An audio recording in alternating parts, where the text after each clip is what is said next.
Consumers on this Cyber Monday will fill their digital shopping carts in record numbers. Online sales today are expected to reach more than $3 billion. But cybersecurity experts warn that smartphone shoppers could be at risk because of dangerous and sometimes counterfeit apps. Cyber crimes are on the rise. Data breaches are expected to cost more than $2 trillion worldwide by 2019. Anna Werner shows us some of the biggest threats to smartphone users. Anna, good morning. Good morning. Well, there is no better time than the holidays for scammers to prey on consumers. With over 85% of shoppers doing some of their buying on smartphones, criminals are finding new ways to access your information. And experts say malicious apps may be providing the back door.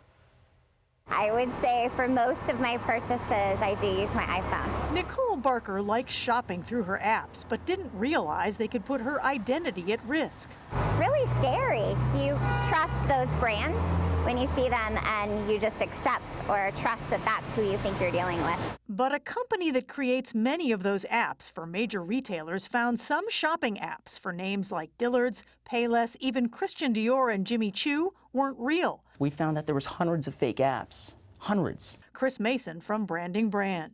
If you take those apps down and you get rid of that provider, you'll find them show up in a different form of a new name, new credentials. For every one you take down, there's two that come up. It's collecting a lot of data. Gary Malefsky with cybersecurity firm Snoopwall says it's all about criminals getting hold of your private information. Some of these apps, these counterfeit apps, are so good, they give you a complete shopping cart experience. Everything through the congratulations, here's your order number, it's on its way, and then you never get the goods. But Malefsky points to something even more disturbing with super popular emoji keyboard apps. These keyboards replace the one on your phone, giving you an endless supply of emoticons for every occasion.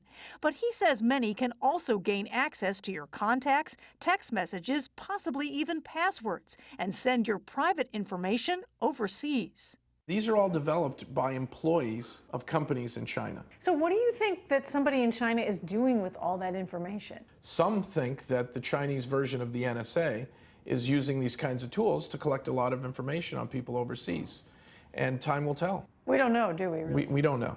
Google told us it scans apps for potentially malicious code as well as spammy developer accounts, and they have a separate tool for Android devices to verify apps. Apple told us they provide notice on all keyboard apps about the fact that these apps can have access to what you type, except for passwords, which Apple says can only be typed in using the regular keyboard. But Malefsky says better to avoid emoji keyboards entirely, especially if they're free. News to Nicole Barker. I do have an emoji keyboard, as do most of my friends, so that really gets me scared, makes me realize I probably should take that off my phone.